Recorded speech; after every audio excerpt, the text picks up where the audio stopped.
Баршаңызға қайырлы күн. Бүгін сіздермен ең дәмді чебуректер жасап үйренетін боламыз. Жасалу жолы өте оңай, қарапайым, бірақ бір құпия техникасы бар. Сонымен видеода бөлісетін боламыз. Сол себепті видеоны соңына дейін қарап, каналға тіркеліп лайк басуды ұмытпаңыздар. Видеода көріп тұрғандарыңыздай, чебуректер өте жұп-жұмсақ әрі сочный болып дайындалады. Сол себепті видеоны көреміз.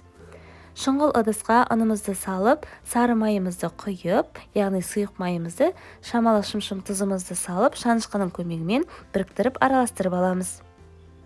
Кейін үстіне қайнап тұрған ыстық суды құямыз. Барлығын бір уақытта құймай, бөліп-бөліп құйып, шанышқының көмегімен араластырып біріктіріп аламыз қамырымызды. Себебі мезетте қолыңызды салсаңыз күйіп қалуы мүмкін. Сол себепті шанышқының көмегімен ең бірінші араластырып аламыз. Жақсылап қамырымызды біріктіріп, илеп басып, бөлме температурасында 15-20 минутқа бетін жауып қоя тұрамыз.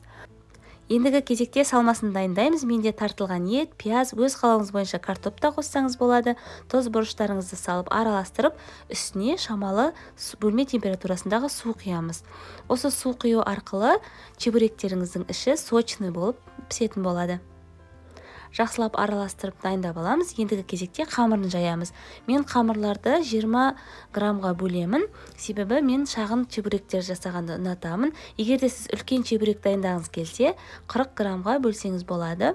Ендігі кезекте қамырларымызды оқтаудың көмегімен жаятын боламыз. Видеода көріп тұрғандарыңыздай мен мүлдем ұн қолданбаймын. Себебі ыстық суға бұқтырылған қамырымыз ұнның көмегінсіз қолға жабыспай жақсы жайылатын болады.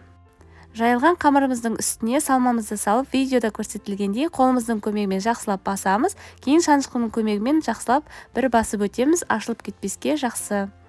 Қалған қамырларымызды да видеода көрсетілгендей жақсылап жайып, ортасына салмасын салып, шетін жақсылап басып дайындап аламыз. Кейін қызып тұрған майдың үстіне қуыратын боламыз. Майыңыз жақсылап қызып тұру керек. Себебі жақсы қызбаған майдың үстіне салсаңыз, чебуректеріңіз өте қатты майлы болып кетеді. Видеода көрсетілгендей чебуректеріңізді қызып тұрған майдың үстіне салып, қуырып аламыз. Дайын болған чебуректерімізді ыстық күйінде де, суық күйінде де ұсына берсеңіздер болады. Сырты қытырлақ, іші жұп-жұмсақ болып дайындалады. Міндетті түрде дайындап көруге кеңес беремін. Видеоны соңына дейін қарағандарыңыз үшін көп-көп рахмет. Астарыңыз дәмді болсын. Каналға тіркеліп, достарыңызбен бөлісуді ұмытпаңыз.